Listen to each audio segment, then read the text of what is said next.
अब समरी राम रे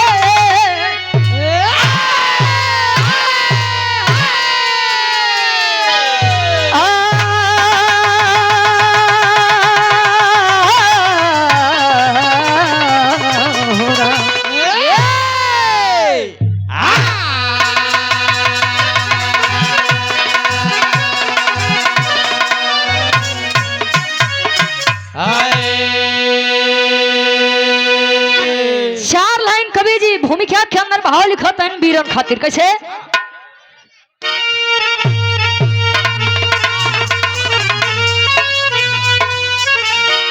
तो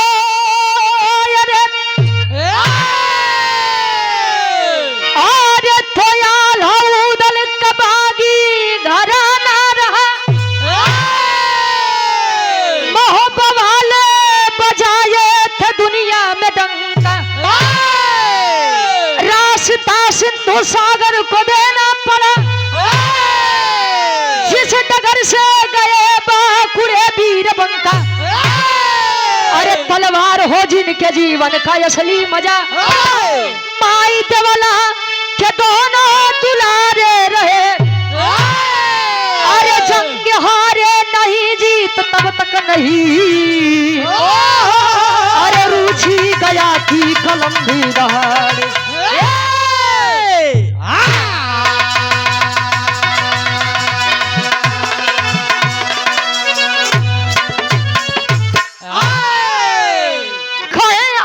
बागी घराना रहा अरे मोहब्बत वाले बजाए थे दुनिया में डंका रास्ता सिंधु सागर को देना पड़ा जिस डगर से गए बाकुड़े वीर बंका बड़ी बढ़िया आप लोग क्रांतिकारी बिरहा सुना अच्छा आप लोग सुना कि आजादी के 80 बरस हो गया कम से कम भारत देश में जब अंग्रेज रहे कम से कम सुनवाही तो रही लोगन के कब भैया कैसन आजादी बा जहाँ 3 साल 5 साल 7 साल बचियन कर रेप हो जात बा खाली आदमी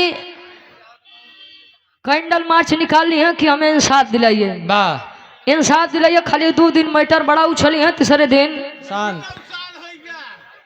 अबे तू कहा भैया 9 साल ना भैया बेहाले में बड़ा तहलका मचा रहने एक मैटर खाली 18 महीने की लड़की थी उसका रेप हो गया बाहर आजादी बाहर आजकल के भारतवर्ष के आदमी जो हर चीज जानते हुए भी खाली इतने आदमी कहा कि हम संतन से का पड़ी कब भैया हम तो फकीर आदमी हैं हम तो जानते तू फकीर आदमी है तो कर देश दुनिया से थोड़ी मतलब बा ए भैया महोबा के राजा आल्हा और उदल दोनों भाई महोबा से लेकर के हर एक क्षेत्र हर एक जिले में डंका बजाए थे अपने बहादुरी का कोनो भी वीरताई के मामले में बात आवे तो आल्हा और उदल के बात बड़ा आगे चल के आवे बिरहा में कवि जी बड़ी सुंदर गजल के भाव लिखते कैसे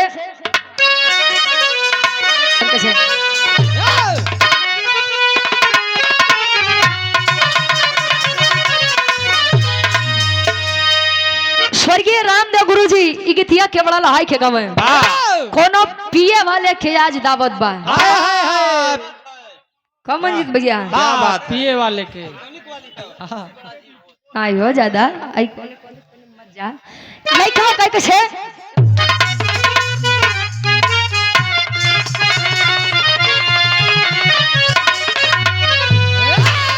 अरे आज पीने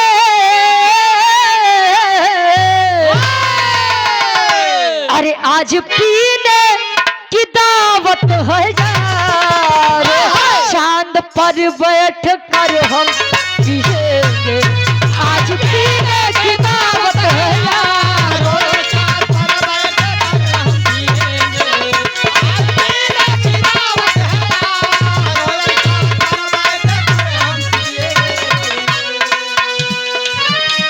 अरे आज पीने की दावत है यारो अरे चांद पर बैठ कर हम पिएंगे उनकी जुल्फों के साये में हंसी उम्र भर हम नशे में जिएंगे।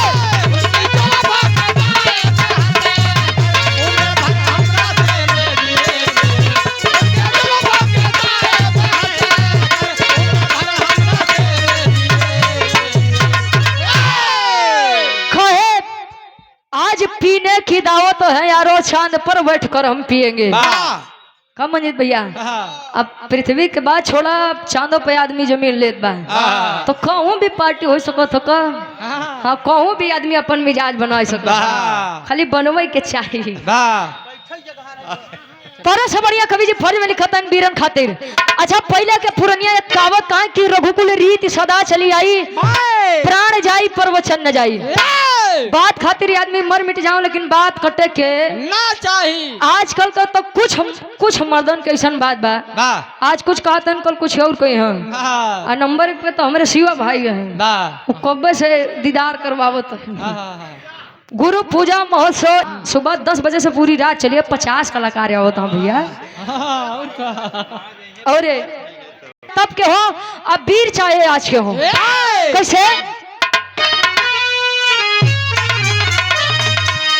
राकेश यादव भैया शाहपुर से, टाइल्स वाले, 100 रुपया, बहुत बहुत धन्यवाद। कहे कैसे, अरे जिसके सीने,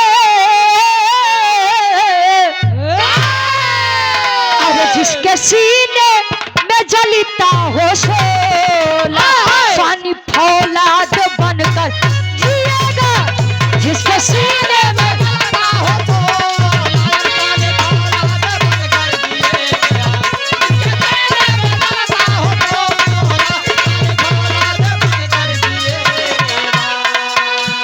अरे जिसके सीने में जलता हो शोला, सानी फौलाद बनकर जिएगा। मन से कोई जहर भी पिलाए, अमृत अपमान का ना पिएगा। अमृत अपमान का ना पिएगा।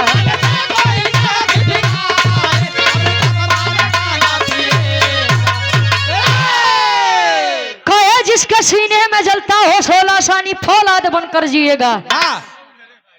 मान से कोई जहर भी पिलाए, अमृत अपमान का ना पिएगा।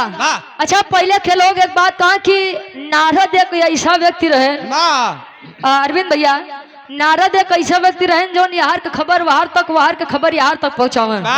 लेकिन आज के समय में हर घर में 2 नारद जन्म लेते हैं। कुछ आदमी तो ऐसा हाँ बिरहा जगत में भैया, वो बेचारे। अच्छा, कुछ तो आदमी हाँ जो जोड़ी बने के गावत है। अच्छा, केहू आयोजक के अगर उनके नहीं उनकर पसंद बा, अरे महाराज उनके का बोलावत है, हमार जोड़ी उनके साथे ज्यादा फिट बा, वो नहीं के बोला बढ़िया से बिरहा बीत जाई। हम कहते तोहरे पार्टनर का आदमी नहीं बोलावत तो तू मत जा, लेकिन काहे के केहू के कार्यक्रम कटवाओ थे भाई।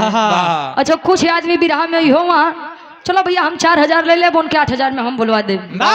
वो अपन है, वो दूसरे के ठेका लेके बैठा है। हो एक वीर है भाई, और वो वीर के सत नमन बा, जब आदमी कटवावत है बिरहा के प्रोग्राम।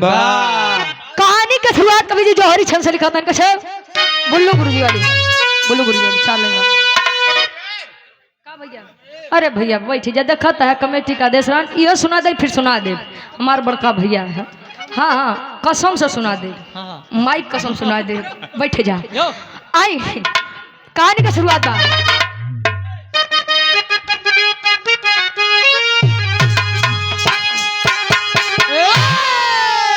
अरे कहती हूँ बड़े यदब से, ये बिल्कुल बात सही है। सोनवा जैसे सुंदर नारी धरती पर नहीं कहीं है। अरे चर्चा थी चारों ओरी, चंदा से सुंदर सोनवा, जबला को चिंता रहती, ना लागे जादू तो दवा। ए भैया, खये चर्चा थी चारों ओरी, असनवा जब सुंदर नारी धरती पर कही आल्हा के मेहरारू रानी सोनवा वह समय कितनी खूबसूरत लड़की रहे कि यहाँ से लेके देश दूर दूर तक ओकरे जैसा सुंदर कोनो लड़की नहीं रहे।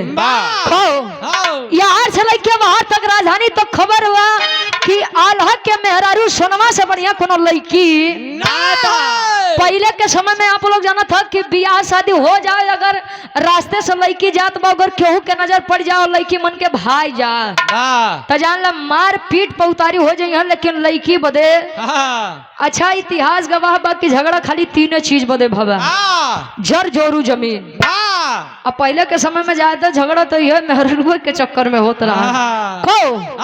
ए भैया आज पथरी के राजा ज्वाला सिंह के खबर ला कि आल्हा के पत्नी सोनमा से खूबसूरत कोनो लड़की नहीं बात है। आज ज्वाला सिंह के मन में भी प्रेम जागत बा सोनमा खातिर कैसे तनी सा उठा के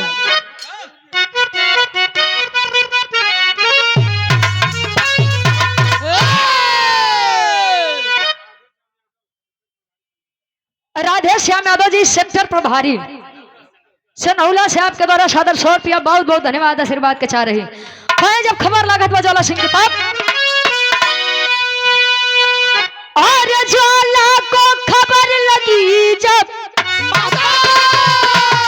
मोहब्बत के अंदर आया और झूला झूलते बगिया में अब सोनमा रानी पाया ज्वाला की मनसा पढ़कर जब कानी को फटकारी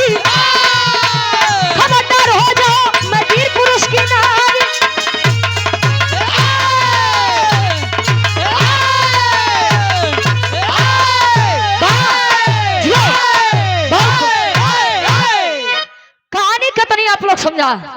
जब खबर पहुंचा ज्वाला सिंह महोबा के अंदर आया है पथरीगढ़ छोड़ करके और जब पथरीगढ़ को छोड़कर आया है महोबा नगरी में यही सावन के पावन महीना में पहले के लोग जब झुलना डलाए जा मंजीत भैया तो कजरी राग छेड़ो जोड़ पर जोड़ होकर कि तू एक गावा हम ओके गाई। ए भैया झूला झूलते बगिया के अंदर रानी सोनमा को पाया और यार उदल जी झूलना डाल के सोनमा के देवर रहे उदल जी झूला डाल करके शिकार करने के लिए निकले हैं और जब ज्वाला सिंह आया तो रानी सोनमा को देखा है और देखते ही रह गया। देखत बा और देखते देखत पहली नजर के पहला प्रेम हो गया ज्वाला सिंह को। जब ज्वाला सिंह को सोनमा रानी से प्रेम हुआ तो सोनमा रानी को किए ए लड़के ऐसा का देखत है हो आज तक कबो लड़की नहीं देखे का कहे कि लड़की तो बहुत देखा लेकिन तोरी जैसा नहीं देखा। कहे मतलब कहे कि आपसे मैं विवाह करना चाहता हूँ शादी करना चाहता हूँ। नहीं तो हर दिमाग खराब बा जानते हो मैं कौन हूँ बताओ कैसे एक लाइन तर्ज लगत बा 100 रुपया भगेलू यादव रामापुर 100 रुपया भैया बहुत बहुत धन्यवाद। भुलई पटेल जी शाहपुर कसिया में बहुत बड़ा भंडारा है आपके द्वारा सादर 100 रुपया। करनई दीप चंद यादव भैया हमरे 51 रुपया बहुत बहुत धन्यवाद 100 रुपया। अमृत लाल पाल शाहपुर से बहुत बहुत धन्यवाद। एक लाइन तरज लगा खोनो दुल्ही बतावे कैसे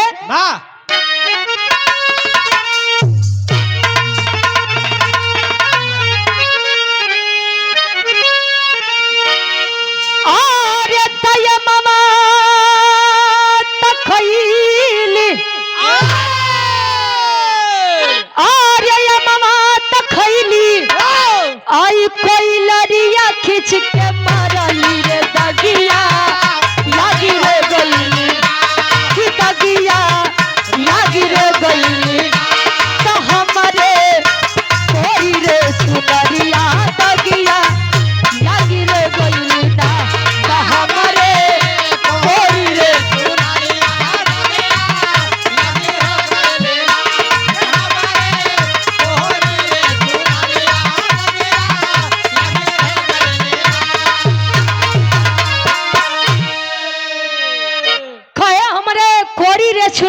जोगिया लगी रे गईली ना कोनो दुआई रे अपने सासू माई के रहन सहन बतावे कैसे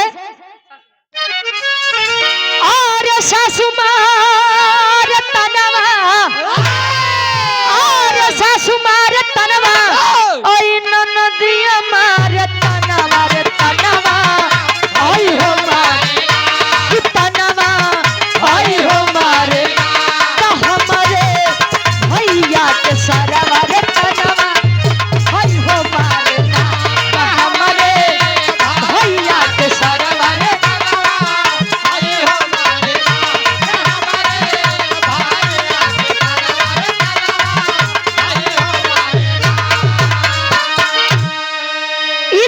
सासू ननद भौजाई दुल्हा दुल्ही के बात रहे ए भैया आया है जब पथरी गढ़ छोड़ करके महोबा नगरी में आल्हा की पत्नी सनमा को झूला झूलते देखा है तो वो अपने मन में विचार करत बा कामी के मन में काम देव जब प्रकट हुए तो कहा कैसे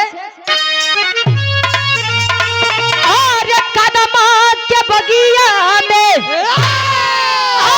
कदमा के बगिया में आइल बेईमानवा जहाँ झूलनवा झूले जहाँ झूलनवा झूले तकेसिया खोली रानी सोनवा जहाँ झूलनवा झूले ना तकेसिया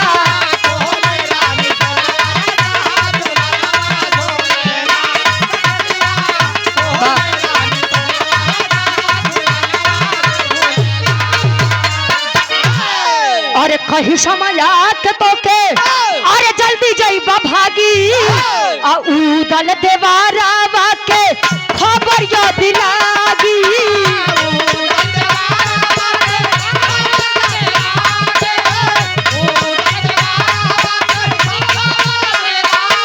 देगवा चला के कटी है देगवा चला के कटी है रण माया बनवा जहाँ झूलनवा झूले जहाँ झूलनवा झूले तकेसिया खोली रानी सोनवा जहाँ झूलनवा झूले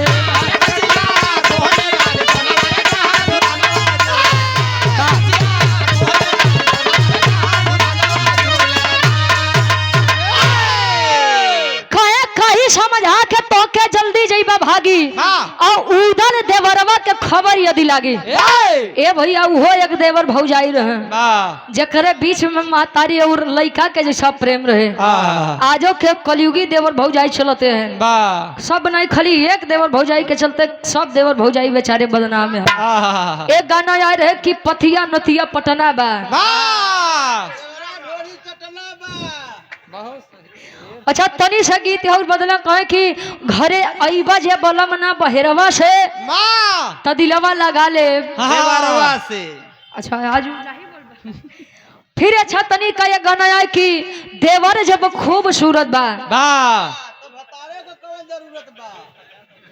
बहुत सही यो कुल देवर भौजाई रहन भैया देखो सब नहीं खाली एक दुआ तबे बेचारे बहरे छोड़ के अब कमाऊ नहीं जाता है या तो जाते नहीं है या तो जाता है तो लई के जाता है का करवा आज के जमाने में के ऊपर भरोसा नहीं बा ये भैया देखता है कि दुल्हा दुल्ही के बियाह बाबा दुल्ही पता लगे तो ओकरे बड़के भागे के साथे फरार हो जात बा आज के समय में के ऊपर भरोसा करे लायक नहीं बा ए भैया आया है जब ज्वाला सिंह माई सोनमा कहे किया ज्वाला सिंह अरे मैं महोबा के राजा आल्हा की पत्नी और वीर उदल की भौजाई हूँ इतनी बतिया जो ज्वाला सिंह सुने तो एक बात पीछे हो गया है लेकिन ना जब प्यार किया तो डरना क्या और जब डरना तो फिर करना क्या जब डरिए गए तो प्रेम करे के काम मतलब हाँ या तब एक पाऊ या तब मरब या तब मारब यह या मेहरुअन को नशा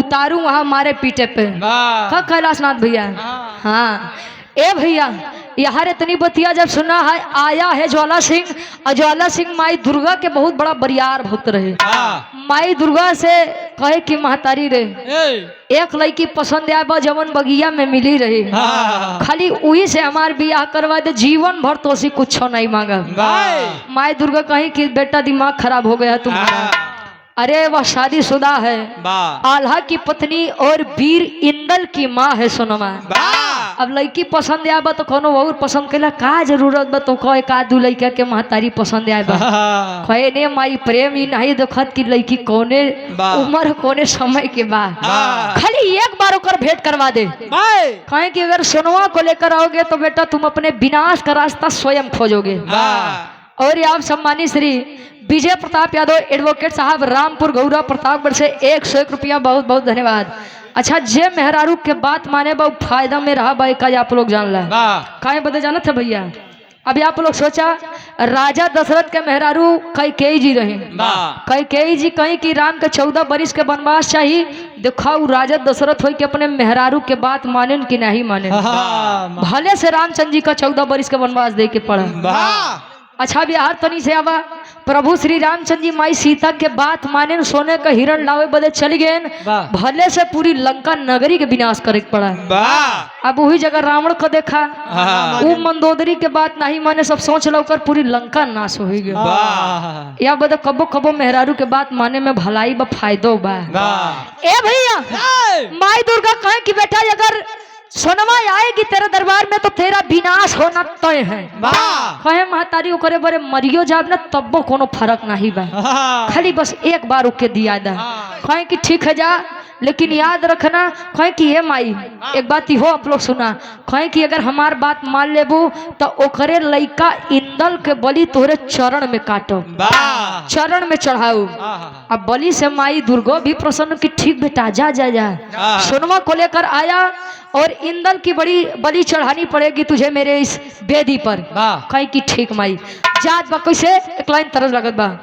और आप सम्मानित श्री अखिलेश यादव जी ग्राम पंचायत अधिकारी 251 रुपया, बहुत बहुत धन्यवाद। आई एक लाइन तरस लगत बा कैसे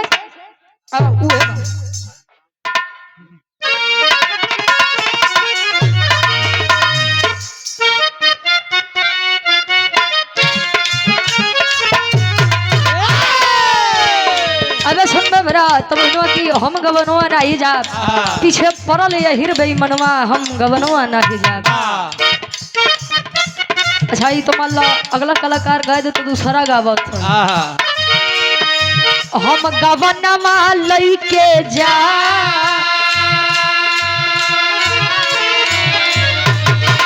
भैया हम गवनवा लइके जा, हम गवनवा लइके जा चाहे फाटी परे यही रनवा, हम गवनवा लइके जा।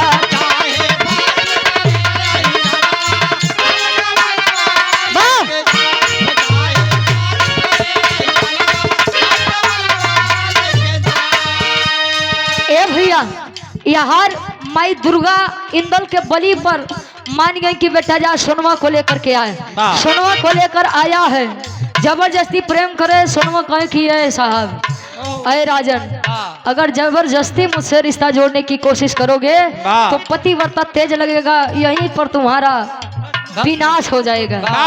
यहाँ चारों तरफ महुबा नगरी में हल्ला हो गया कि माई सोनवा का तो मिलता नहीं। यहाँ सोनवा का खोजे बदे आज उदल वीर उदल आज चुड़ियारिन को रूप बनवत है। गीता में भी लिखा गया है कहीं कहीं मारे वीर तो कहीं कहीं कहीं कहीं कहीं मारे वीर तो कहीं कहीं भागे वीर। ढेर शुद्ध मत बोला कर भैया, वो दू अर्थी में चल जाता। ए भैया जहाँ पर बड़ काम ना करे वहां पर छल का इस्तेमाल कर लीजिए। अभी हर उदल जाना तहन कि अभी वीर बने माई हमारे भौजाई सोनवा के खबर नहीं लगी तब मेहरारू बने के पड़ी। मेहरारू का कुल गेटअप लई के चूड़ी बेचे निकलता है कैसे रणजुझरवा चल लेना, रणजुझरवा चल लेना, रणजुझरवा चल लेना, दल बन गई ले चूड़ी हरवा, रणजुझरवा चल लेना।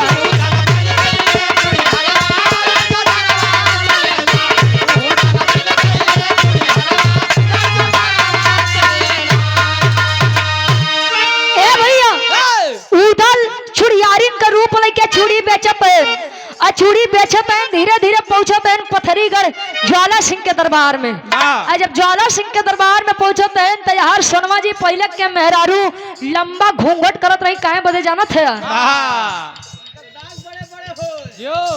अच्छा तू देखे जाते रहा पहलन का मेहरारू यह सब मुंह तो पर है कि खाली उनके संस्कार रहे कि अपने उस ससुर के जो ठौते के चिन्हत रहे। ए भैया सोनवा रानी मुंह तोप के बैठी यही राज दरबार में।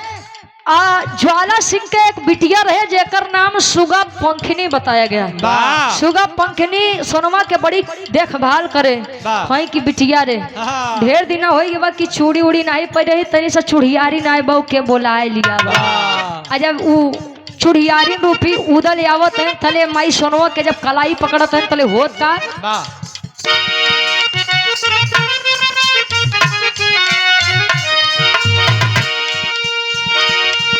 नदी हली नरम कलाई उदल धैले नरम कलाई तब घूंघट हटे त देखे चेहरवा, घूंघट हटे त देखे चेहरवा रणजुझरवा चलल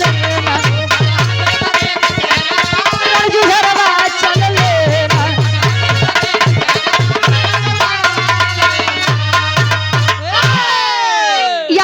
घूंघट लइके माई सोनवा जब अपन हाथ बढ़ावत आ उदल के जब नरम कलाई के पकड़त है हवा जब लगा माई सोनवा के घूंघट जब हटा उदल आवाक हो गए। अरे भौजी आखिर का कमी रहे हमरे भैया के प्रेम में, आखिर का कमी रहे हमरे स्नेह में जवन एक वीर पुरुष के हाथ छोड़ के हई मऊगा के हाथ ही ना मर्द के हाथ थाम लो। आ उदल लगे जब माई सोनो के सुनावा कहे कि ये उदल हमार बात सुना, हम अपने मर्जी से यार नहीं आए ही हमके जबरदस्ती यार लेके आए बा। कहे मतलब कहे जाए कि अपने भैया से कह दा कि अगर 1 महीना के अंदर हमके यहाँ से नहीं लेके जाइए तो हम मर जाब, लेकिन ई ना मर्द के आपन दुल्हा नहीं स्वीकार करब। इतनी बतिया जब उदल जी सुने तो सलवार कमीज जोन पहने रहे नौकर बातें ज्यादा है, तलवार भी छुपाए रहो। कब भैया है? और आप श्री राकेश यादव जी बड़े बाबू ब्लॉक शिवगढ़ प्रतापगढ़ से आपके द्वारा सादर 201 रुपया बहुत बहुत धन्यवाद आशीर्वाद के चाह रही। उदल जब इतनी बतिया सुने कि हमारे भौजाई के जबरदस्ती ज्वाला सिंह अपने पथरीगढ़ में लेकर के आया है, चूड़ी तरकी फेंकत है उदल और कहत है कि माई आज के नहीं छोड़ब, एक नहीं छोड़ब। कहे कि ये बबुआ पहले हमार बात सुना, एक के नहीं मार पौबा। कहे काहे बदे समझाओ तन कैसे बिरहा के आखिरी तरह लगत बा। अखिलेश यादव जी ग्राम पंचायत अधिकारी 100 रुपया बहुत बहुत धन्यवाद। आई आखिरी तरह लगत बा। और कोठे ऊपर कोठरी मंजित भैया कोनो पान बेचे वाली के है दिखाई तोरे लायक तरज बा। कहे कि बेचारे पान का बड़ा शौकीन है। भैया के 1 मिनट रुक जा, खाली 1 मिनट आखिरी तरज बा। आई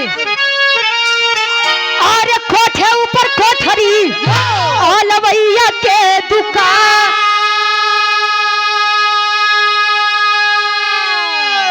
अरे हाथ लड्डू छूट गया पनवरिया मारे अरे पनामा खाइला राजा हमारी दुकान, पनामा खाइला राजा।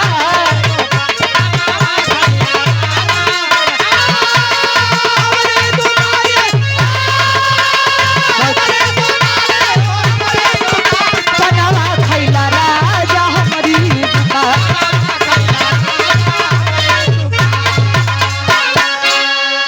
ए भैया यहाँ उधर जब सुना तैन फेंक करके चूड़ी फेंक करके साड़ी अथले खरत है का 100 रुपया अखिलेश यादव जी, ग्राम पंचायत अधिकारी, 100 रुपया, बहुत बहुत धन्यवाद। कहे अरे चूड़ी तर की फेंक के उड़ल, अरे खींच लिए तलवा, अरे कहली सोनवा मान जा देवर, अरे पैया धरी तुहार, अरे ऐसे ना पैबा, ऐसे ना पैबा जाला के हो तुम्हारा, ऐसे ना पैबा जाला।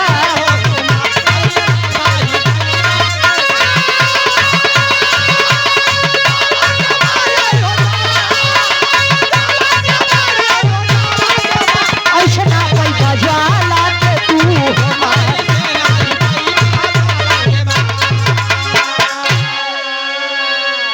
ऐसे ना पैबा ज्वाला के हो तुम्हार। ए उदल हमार बतिया तनी सुना, ऐसे तू ज्वाला सिंह के कुछो नहीं के पबा, काहे कि एकरे ऊपर माई दुर्गा के आशीर्वाद बा। काहे उसने माँ दुर्गा को वचन दिया है कि मैं आल्हा यानी तुम्हारे भतीजे इंदल की बलि माँ दुर्गा के चरणों में चढ़ाने के लिए उसने वादा किया है। और वो करे ऊपर भाई माँ दुर्गा ज्यादा हावी है। ईजाई के संदेशा आल्हा जी के पास पहुंचावा, अजल आल्हा जी के पास ना ही जाई तो ले कुछ हो ही हवाई ना। आए हैं उदल जी मन मार के बैठा है महोबा के नगरी में। यार उदल जब आंख से आंसू बहावत हैं, आल्हा जब देखे कहीं कि मेरे भाई उदल क्या बात है मेरे भाई, जब से मैं देखा हूँ कि तू लौट करके आया है बड़ा विचलित सा रहता है, बड़ा उदास उदास सा रहता है। कहें भैया आप का बताई, एक ही अगर पौबा था एक खोबा। और आप उदय राज यादव ग्राम प्रधान दरियापुर कोर्ट से आपके द्वारा सादर 200 रुपया, बहुत बहुत धन्यवाद। रोज जब आल्हा के देखत हैं तो आल्हा पूछत हैं, का पूछन, अरे लौटे महोबा में, अरे महोबा के बाधा, अरे उदल के रोवत देखले तब आल्हा दादा।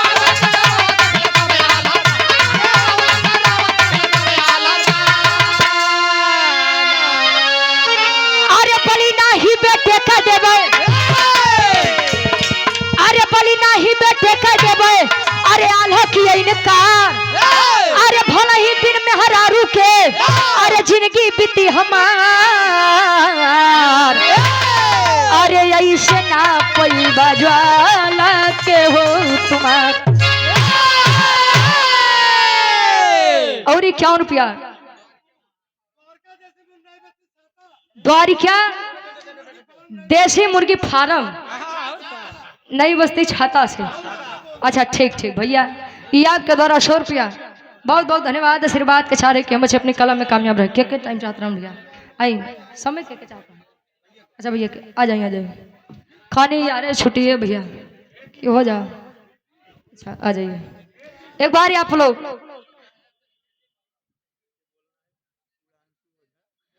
पुरांशु ओझा श्यामू पूर्व ब्लॉक प्रमुख गौरा, पुत्र श्री शिवाकांत ओझा मंत्री जी नेता बीजेपी। आ जाइए आप सभी के बीच में, और एक बार जोरदार ताली बजा करके आप लोग स्वागत और सम्मान कर दीजिए। वाह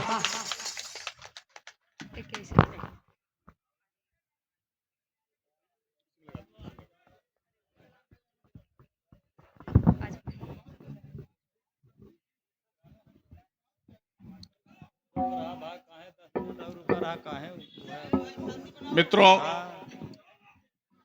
आज के शाहपुर ग्राम सभा के इस विरहा कार्यक्रम के महामुकाबला में मंच पर विराजमान बिहार की धरती से चलकर आए, कई बार इनसे हम लोग के कार्यक्रम में मुलाकात होती रही है, शानदार विरहा गायक हैं भाई सुधीर यादव जी। एक बार तालियों से स्वागत कर दीजिए इनका। हमारे जिले के ही रहने वाली, जैसे मुझे सूचना मिली अभी, हमारे जिले के ही रहने वाली हमारी छोटी बहन रुचि यादव जी, जिन्होंने शानदार प्रस्तुति अभी दे रही थी। आप सबके बीच में ज़्यादा समय तो मैं नहीं लूँगा, क्योंकि यहाँ पर काफ़ी देर से आप लोग बैठे हुए हैं और एक शानदार कार्यक्रम यहाँ पर हमेशा आयोजित होता रहा है। हर नागपंचमी पर, हर गुड़िया के दिनों के दिन एक शानदार जवाबी विरहा कार्यक्रम यहाँ पर होता रहा है। मैं सबसे पहले चाहूँगा यहाँ पे जितने लोग हजारों की संख्या पर इस कार्यक्रम में मौजूद हैं, मैं चाहूंगा कि यहाँ के जो आयोजक बंधु हैं, प्रमुख रूप से हमारे सहयोगी मेरे भाई फूलचंद्र यादव जी, उनके भाई श्री रामचंद्र यादव जी वकील साहब, एवं समस्त गांव वाले, ये पूरे शाहपुर ग्राम सभा के लोग पूरे दमखम के साथ, भाई उमेश यादव जी, अनिल यादव जी, सभी सारे सहयोगियों ने मिलकर ये जो शानदार एक महफिल सजाई है, जहां पे मेरे ख्याल से पूरी विधानसभा ही नहीं, बगल के भी जिले के लोग यहां पर इस विधा कार्यक्रम को सुनने के लिए आते हैं। आयोजक बंधु यहां पर मंच पर खड़े हैं, एक बार मैं चाहूंगा कि तालियों की गड़गड़ाहट से इनका स्वागत कर दिया जाए। अगर इन्होंने अपना उत्साह और अगर इन्होंने अपना ये दम न दिखाया होता तो शायद आज नाग पंचमी के अवसर पर इतनी शानदार भीड़ एकत्रित न होती। मैं आपका ज्यादा समय नहीं लूंगा। भोलेनाथ का ये सावन का महीना चल रहा है, सारे श्रद्धालु भी यहाँ पर मौजूद हैं, लगातार लोग बाबा के धाम में लोग जा रहे हैं, जल चढ़ा रहे हैं। मैं सिर्फ यही मंगल कामना करता हूँ इस पावन अवसर पर। सबसे पहले आपको नाग पंचमी की शुभकामना देता हूँ। भोलेनाथ आपके जीवन में लगातार जोश उल्लास और आपके जीवन में तरक्की लेकर आए, यही मंगल कामना करता हूँ। भाई सुधीर यादव जी को शुभकामना, हमारी तरफ से भी सहयोग राशि आपको भी। और जो आयोजक बंधु हैं, जो मेरी विधानसभा के रहने वाले हैं, ये विधानसभा रानीगंज के नाम से जानी जाती है मित्रों, और विकास पुरुष प्रोफेसर शिवाकांत ओझा ने जो कैबिनेट मंत्री रहे, उन्होंने अपने खून पसीने से इस विधानसभा को विकास के मानचित्र पर पूरे प्रतापगढ़ में नहीं, उत्तर प्रदेश में लाकर खड़ा किया है। और मुझे पूरा विश्वास है कि आने वाले समय में यहाँ के सारे जो हमारे बंधु हैं, हमारे सहयोगी हैं, जात पात से अलग हटकर, पार्टी और धर्म पंथ से अलग हटकर, वो लगातार हम लोग के साथ पूरे दमखम के साथ रहते हैं। आपका ये स्नेह, आपका ये सहयोग लगातार बना रहे, और आपने जिस सम्मान के साथ आज इस मंच पर बुलाया है, मैं पूरा आपको इस बाबा भोलेनाथ के चरणों में अपना आशीर्वाद उनका प्राप्त करते हुए मैं ये बात कहता हूं कि जब तक इस धरती पर रहूंगा, आपके सम्मान के खातिर जब भी आप इस कार्यक्रम में बुलाओगे, हमेशा पूरी ईमानदारी के साथ शिरकत करूंगा, और आपके सम्मान के लिए जो भी हो पड़ेगा उसके लिए लड़ने का प्रयास करूंगा। मैं बहुत बहुत बधाई देता हूं, आपको शुभकामना देता हूं। नागपंचमी के अवसर पर आयोजक बंधु भाई फूलचंद यादव जी को 5,000 रुपए का सहयोग मेरी तरफ से है इस कार्यक्रम के लिए, और हमारी जो बिरहा जो हमारे गायक हैं, महामुकाबला जो चल रहा है, भाई सुधीर जी को भी 500 रुपए का पुरस्कार मेरी तरफ से, और छोटी बहन रुचि यादव को भी 500 रुपए का पुरस्कार मेरी तरफ से। बहुत बहुत धन्यवाद। आपने ये जो धैर्य बनाए रखा इतने देर के लिए, 2-4 मिनट के लिए, उसके लिए बहुत बहुत धन्यवाद। आप इस प्रस्तुति को सुनिए, इसका आनंद लीजिए, फिर आपसे लगातार मुलाकात होगी। बहुत बहुत धन्यवाद, शुभकामनाएं आपको।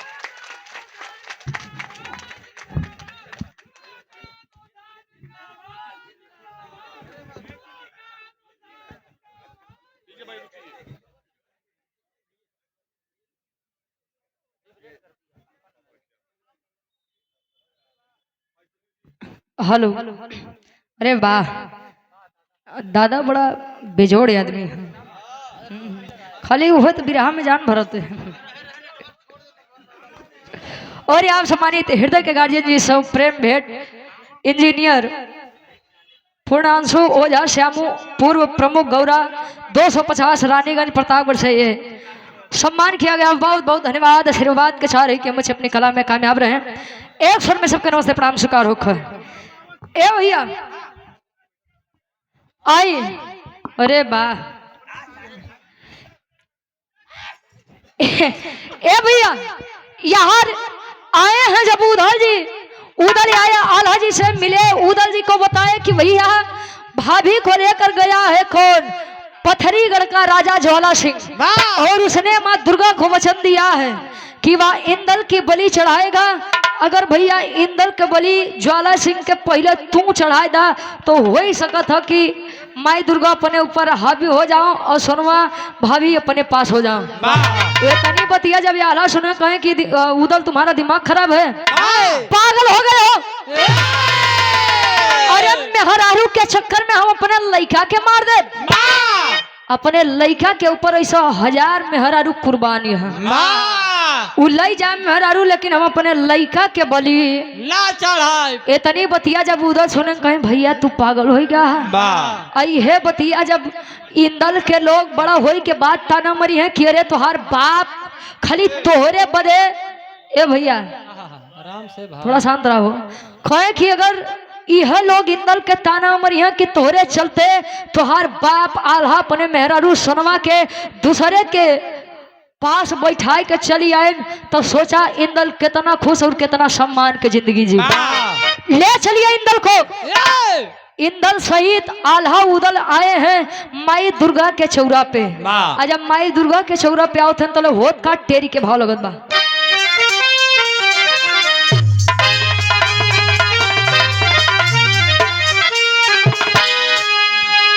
अरे राम गदेला लेके मंदिर पे गए, अरे गदेला लेके मंदिर पे गए, तो सोनमा कारण आल्हा उदल वीर बघेला।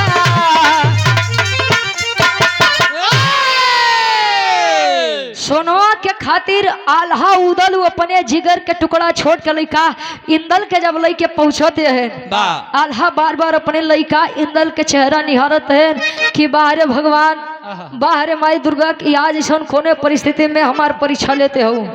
एक तरफ हमारे मेहरारू और एक तरफ हमार लइका जइहा तो एक न एक हमसे जरूर जुदा हुई हम। उदल से कहें कि देख भाई हमसे ही नहीं हो पाई कि जौने लइका खातिर हम इतना मिन्नत करे उ लइका के हम बलि चढ़ा दें। कहें भैया बलि चढ़ावा ना तो बड़ा अनर्थ हो जाये। जब माई दुर्गा के सामने अपने लइका इंदल के बलि चढ़ावत हैं वीर आल्हा, तले माई दुर्गा प्रकट होते हैं। वीर आल्हा के ई कुर्बानी पे खुश होके माई दुर्गा एक बात कहें कहा पापट के भाव लगत।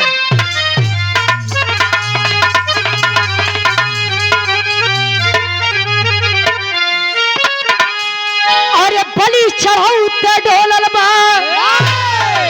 आसनवा दुर्गा बोली हो। अरे बलि चढ़ाउते डोलल बा आसनवा दुर्गा बोली हो। तब मांगा आल्हा मांगा तू वरदानवा दुर्गा बोली हो।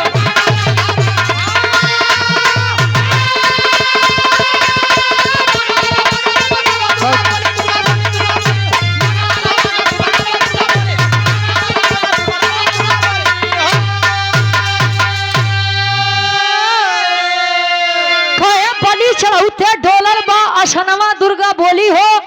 मांगा आल्हा मांगा तू वरदानवा दुर्गा बोली हो। आल्हा ये वचन मुझसे ज्वाला सिंह ने लिया था, लेकिन ज्वाला सिंह ने नहीं, बल्कि तूने अपने पुत्र को मेरी बेदी पर यदि चढ़ाया है तो बोल तुझे क्या चाहिए। तेरे इस बलिदान से मैं बड़ी प्रसन्न हूँ, जो चाहिए दिल खोल के मांग ले। कहे कि मातारी ऐसे नहीं, जवन मांगब ओकरे खातिर पहले तिरवाचा बांधा कि जवन मांगब तौन देबू। कहे कि हाँ दूंगी, कहे जवन मांगब तौन देबू, जवन मांगब तौन देबू। माई जवन मांगब तौन देबू। कहे कि हाँ बेटा मांग तो सही। देखा आल्हा मांगत है वरदान माई दुर्गा से। का मांगे? अरे जिंदा कर दो लाल को मेरे, वर दो वर की रानी हो। ज्वाला सिंह की गर्दन रण में अलग करो महारानी हो। अरे मस्त कैली उड़ली आई गगनवा दुर्गा बोली हो। मांगा आल्हा मांगा तू वरदानवा दुर्गा बोली हो। मातारी तिरवाचा बांधे। तिरवाचा में हमका यह वरदान था कि जो लाल जिस इंदल की बलि मैंने आपके चरणों में चढ़ाई है उस लाल को जीवित कर दो। माई तिरवाचा भी बांधे रहे। कहीं कियो हो बड़ा कहीं कि बेटा ए मस्त इंदल जीवित हुआ। कहें कि बेटा और कुछ चाहिए? कहे कि माँ खाली मुझे इतना दीजिए कि ज्वाला सिंह का रण में मैं गर्दन अलग करके आऊं उधर से। कहे कि यो मस्त वैसा ही होगा। एवं मस्त कह करके उड़ी है माँ दुर्गा उस बेदी को छोड़ करके और इंदल को लेकर के चढ़ाई किए हैं। कहाँ? महोबा के राजा पथरीगढ़ पर। पथरीगढ़ के ऊपर महोबा के राजा चढ़ाई करते हैं तले होत का आल्हा के भाव में कवि जी प्रमाण देते हैं।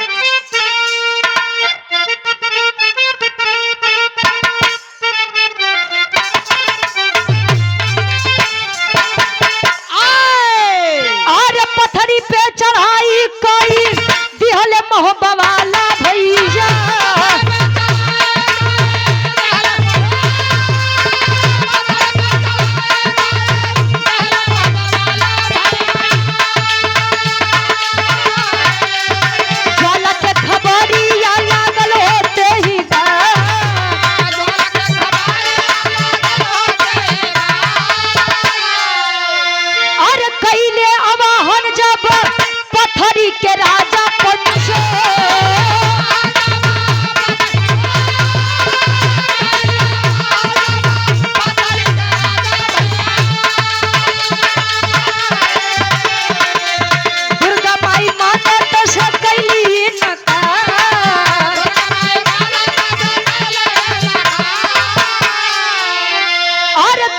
कैले आल्हा इंदल बलि तब चढ़ऊ है राजा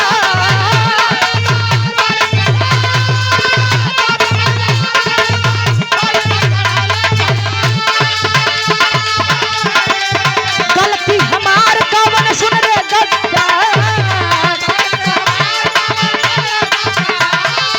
अरे वादा कई के अपन पूरी कैले न बतिया पापी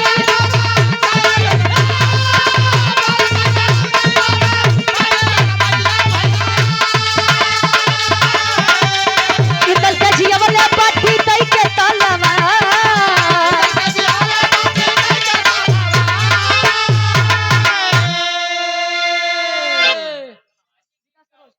विकास विशाल सरोज मोहम्मदपुर से भाई के द्वारा 21 रुपया बहुत बहुत धन्यवाद।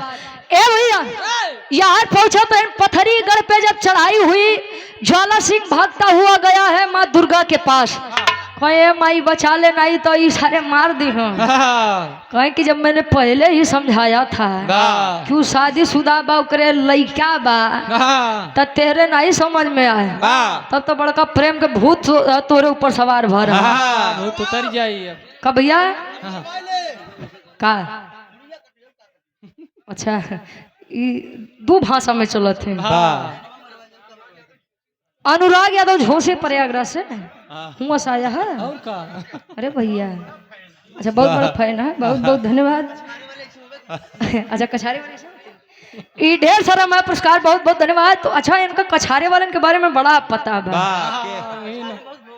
अच्छा बड़ा भोगा अरे क्या ए भैया यहाँ ज्वाला सिंह कहे कि मैं खाली एक बार बचा ले करे बाद आजकल मेहरारू कहती देखा छोड़ दे ना ना बेटा देख तू जवन की है पहले ओके भोगा जवन की है पहले ओकर कुल त्याग गई दे करे बाद फिर सोचब तोरे बारे में कहे कि माई हम ओके लिया के आए तू कहेस कि हमारे 1 महीना के तो कौन चीज के व्रत बा एमा अगर हमके छुबा तो तुहार विनाश हो जाई अब हम ओके ही बदे ना तो उसे बियाह करे ना तो ओके छुए अब देखा हमारे साथे गद्दारी करत बा कहे कि ते हमसे खाली इतना कह रहे कि मैं सुनो के हर लिया के आवे बा अब ओके ते 5 साल ऐसे रख चाहे 10 साल रख हमसे उसी ना ही मतलब बा तूने कहा था कि मैं इंदल की बलि तेरे चरणों में चढ़ाऊंगा तो उसी पहले ओकर बाप हमारे चरण में ओकर बलि चढ़ाई के बा अब इंदल के अपन तलवार जे के दे के जीवित करे ही अब शायद बेटा तोके केहू बचा पावे कहे कि तब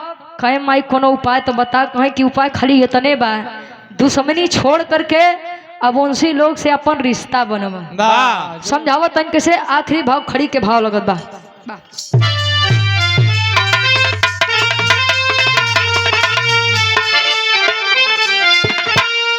अरे काली दुर्गा ज्वाला से न मचावरिया त जोड़ा आल्हा उदल संगे नाता के डोरिया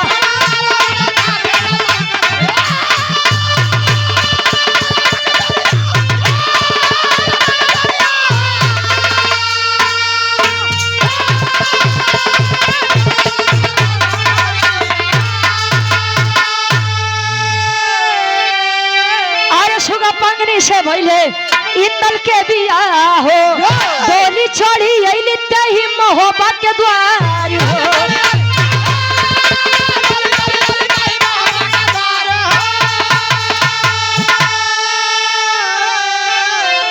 अरे भारी पड़ल सोनमा के कैल चोरिया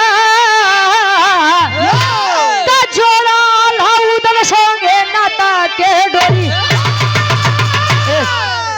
कहे कहली दुर्गा ज्वाला से न मचावर रिया जोड़ा आल्हा उदल संगे नाता के डोरिया कहे कि अब उनसी से शायद तुम्हें केहू बचा पावे भलाई तुहार इतने में बा कि उनसी रिश्ता जोड़ा अब ओके सोनवा के अपन मेहरारू नहीं समधिन बनावे के टाइम आई बा कहे मतलब कहे बेटा मतलब ये कि तुहार बिटिया सुगा पंखनी ओकर बेटवा इंदल आ दोनों के कैदा बियाह अपन जो समझी समझी नहीं तो तू बचबा नहीं के जान ला गए आल्हा के पास कहे कि देखा हमसे गलती हो गया, अब इनके हम मेहरारू बनाओ के सपना छोड़ दी है। वाह हमार प्रस्ताव ये बा कि हमरे बिटिया के बियाह अपने लइकवा से कई लेता, वो एक वीर पुरुष का मेहरारू कहवावे लागत, हमरे खातिर यह सबसे बड़ी बात रहा। वाह यार सुबह पंखनी इंदल के बियाह हम महोबा नगरी वापस आई। वाह ये बरे कहा थे कि ढेर पवन भैया ढेर अगर अपन मेहरारू बा तो हर तक रहा है। वाह अजय यार बाहर टहरत थी ना तो नहीं के जान नाशा होता।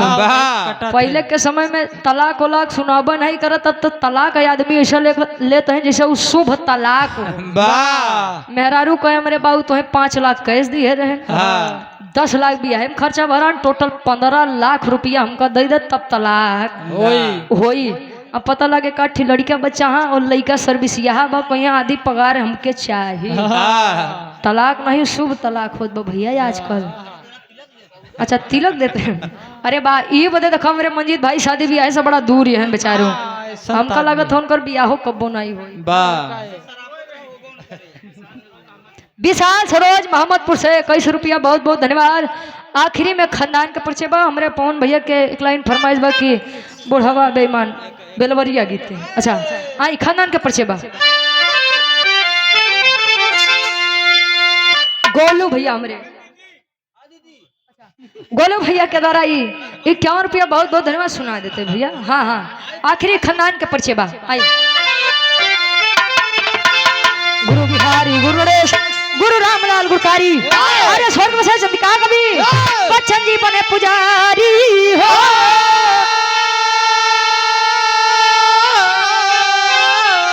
अरे गदेला लेके मंदिर में गए, रुचि गया कभी बिरहा में प्राण बसेला, गदेला लेके मंदिर में गए।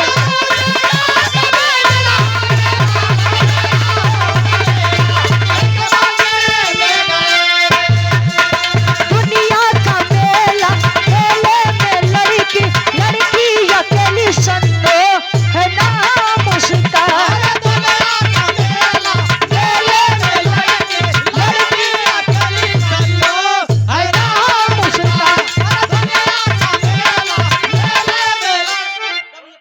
अरे भाई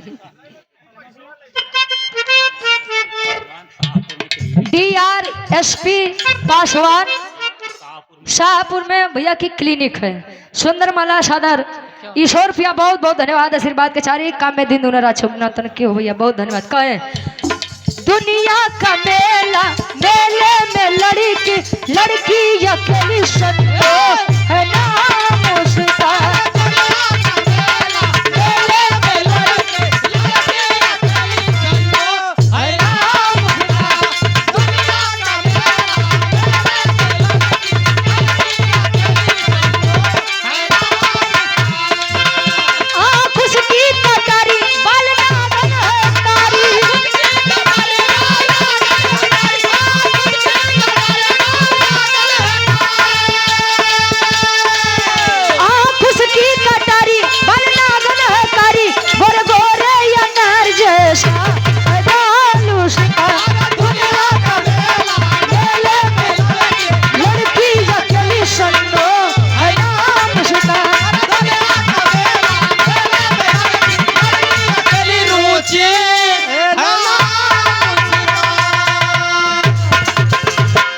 बहुत बहुत धन्यवाद। एक लाइन बिलवरिया गीत